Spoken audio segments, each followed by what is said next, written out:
జ్యోతిషాస్త్రరీత్యా ద్వాదశ రాశుల్లో 5వ రాశి అయినటువంటి సింహరాశి మిత్రులారా, మకా నక్షత్రం 1, 2, 3, 4 పాదములు, పుబ్బా నక్షత్రం 1, 2, 3, 4 పాదములు, ఉత్తరా నక్షత్రం మొదటి పాదానికి జన్మించిన మీరు సింహరాశి వారిగా పరిగణించబడుతున్నారు.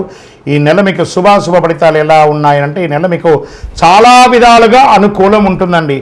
సింహరాశి మిత్రులారా, మీరు చాలా బాగుంటుంది. లోను, రాయితీ, పర్మిషన్ చాలా అద్భుతంగా ఉండి అన్నీ వస్తాయి. ప్రముఖులతో, సమాజంలో ఉన్నత స్థితిలో ఉన్న వారికి పరిచయం పెరుగుతుంది. ఆర్థిక సమస్యల నుంచి చాలా వరకు బయటపడతారు. వృత్తి ఉద్యోగాల భారీగా మార్పులు చోటు చేసుకుంటాయి. ఉద్యోగంలో ఆశించిన స్థిరత్వం దొరుకుతుంది.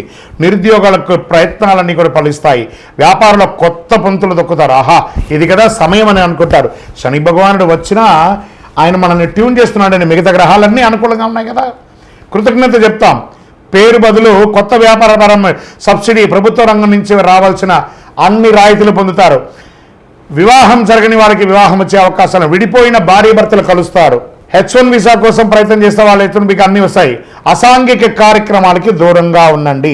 ఇక్కడ ఇదే చెప్తున్నాను. ఇల్లీగల్ అఫైర్స్ కానీ, అసాంఘిక ఇది కానీ, అది ఏ వారైనా స్త్రీ పురుషులు ఎవరైనా సరే కొంచెం జాగ్రత్తగా ఉండండి. రియల్ ఎస్టేట్ బాగా ఉంటుంది. భూమి లేదా వాహనాన్ని కొనుగోలు చేసే అవకాశాలు ఉంది. చర్మ అలర్జీ, చెవి సమస్యలు అవకాశం ఉంది. డ్రైవింగ్ చేసేటప్పుడు జాగ్రత్తగా ఉండండి. విద్యార్థులు పోటీ పరీక్షల్లో అద్భుతమైనటువంటి విజయాలు సాధిస్తారు. రాజకీయ నాయకుడికి 70-30గా ఉంది. 70% అనుకూలంగా ఉంది. షేర్ మార్కెట్ మిశ్రమం అని కూడా చెప్పచ్చు. మీడియా రంగం వారికి చాలా బాగుంది. ఐటీ రంగం వారికి నల్లేరుపై నడకే నెల. చాలా రోజులుగా ఉద్యోగం రాని వాళ్ళు, లేదా ఉద్యోగంలో స్ట్రెస్ ఉన్న వాళ్ళకి ఇక్కడ అవన్నీ రెమెడీ అని కూడా చెప్పచ్చు. నూతన ఉద్యోగ ప్రయత్నాలకి అద్భుతం అని చెప్పొచ్చు.